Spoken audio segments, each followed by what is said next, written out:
qachon bitta o'zim chetga chiqmaganman, o'zim harakat qilishimga to'g'ri keldi. Hayolimda ham bo'lmagan, men Koreyaga ketaman, chet davlatda o'qiyman deb.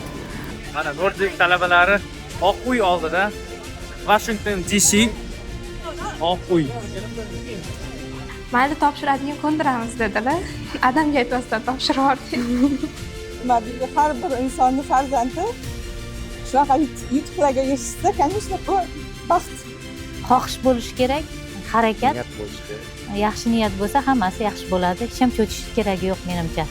O'zimdan aytaman, oylamasdan shu Xalqaro Nordik universitetini tanlayman. Sizlarni orzu istaklaringizni amalga oshiradi.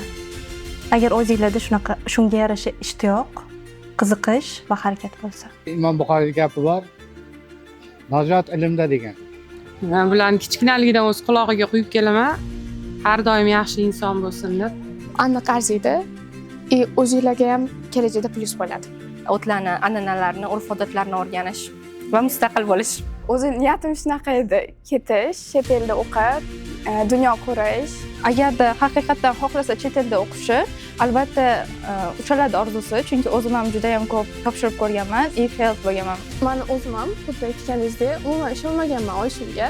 Chunki menda shunchaki fikr bo'lgan shu grant haqida. Keyin ustozlarim kelib aytganimda, ular menga ishonch bildirishdi. Sevgi shahri Parijda bo'ldik. Do'stlar, ayni damda biz Madrid shahrida Santiago Bernabeu o'yingohidamiz. Umumiy hisobda 4000 topdim.